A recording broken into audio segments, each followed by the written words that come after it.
அண்ணன் தம்பி 2 பேரு. ஒருத்தன் கல்யாண வீட்டு தம்பி, இன்னொருத்தன் இளவு வீட்டு தம்பி. ஏன்னா கல்யாண வீட்டு தம்பி கல்யாணத்துக்கு மட்டும்தான் போவான், வாழ்த்து சொல்லிட்டு வந்துருவான். இளவு வீட்டு தம்பி இளவு வீட்டுக்கு தான் போவான், இளவு கேட்டுட்டு வந்துருவான். 2 பேரும் அவங்க வேலைய ரொம்ப சிறப்பா செஞ்சுக்கிட்டு இருந்தாங்க. ஒரு நாள் இளவு வீட்டு தம்பி ஒரு சோலியா வெளியூருக்கு போக வேண்டியது ஆகி போச்சு. வர 10-15 நாள் ஆகும் அப்படின்னு ஆகி போச்சு. கல்யாண வீட்டு தம்பி இளவு வீட்டு தம்பிய கூப்பிட்டு சொன்னா, தம்பி நான் போன சோழிய முடிச்சுட்டு வர கொஞ்சம் நாள் ஆகும், இதுக்கிடையில யார் வீட்லயாவது இழவு விழுந்தா நீ போய் கேட்டுட்டு வரணும், நீ தான் போயிட்டு வரணும், மறந்துடாத. ஐயோ எனக்கு இளவு வீட்டுக்கு நான் போனதே இல்லையே, எப்படி இளவு விசாரிக்கணும்னு எனக்கு தெரியாதே. அதெல்லாம் ஒன்றும் பெரிய சிரமம் இல்லை தம்பி. கல்யாண வீட்டுக்கு போறது மாதிரி பளிச்சுன்னு இல்லாம முகத்தை கொஞ்சம் சோகமா வச்சுக்க.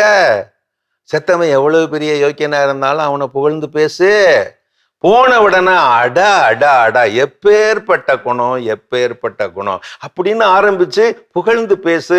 உதாரணமா ஒருத்தனுடைய அம்மா செத்து போயிருக்காங்கன்னு வச்சுக்க, நீ சோகமா போய் முகத்தை வச்சுக்கிட்டு அங்க போய் கிட்ட நின்னு அடா அடா அடா எப்பேற்பட்ட குணம் எப்பேற்பட்ட குணம், உங்க அம்மா உங்களுக்கு மட்டுமா அம்மாவா இருந்தாங்க, இந்த ஊருக்கே அம்மாவா இருந்தாங்களே அப்படின்னு கையை இறுக்கி பிடிச்சுக்கிட்டு அழுகிறது மாதிரி சொல்லணும். இப்படித்தான்டா இளவு கேட்கணும், அவ்வளவுதான்டா, இப்படிதான், இவ்வளவுதானே விட்டுங்க, நான் ஜமாச்சிடுறேன் பாருங்க. கொஞ்ச நாளைக்குள்ள ஒரு பொம்பளை செத்து போயிட்டா. ஒரு 40 வயசு இருக்கும். என்னமோ தெரியல, ஈரக்குலை வெடிச்சு செத்து போயிட்டாங்க.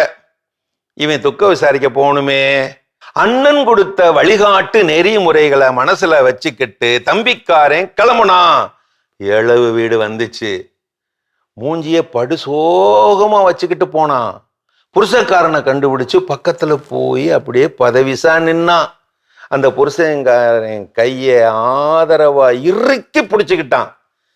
கையை இறுக்கி பிடிச்ச உடனே புருஷங்காரன் கேவி கேவி அழ ஆரம்பிச்சுட்டான்.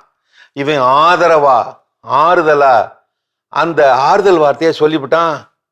அடா அடா அடா எப்பேற்பட்ட குணம் எப்பேற்பட்ட குணம், இவங்க உனக்கு மட்டுமா மனைவியா இருந்தாங்க, ஊருக்கே இல்ல மனைவியா இருந்தாங்க. அப்புறம் அப்புறம் என்ன நடந்துச்சு? காயமெல்லாம் ஆறி அந்த தம்பிக்காரு நடமாட ஒரு 4-5 மாசம் ஆகிப்போச்சு.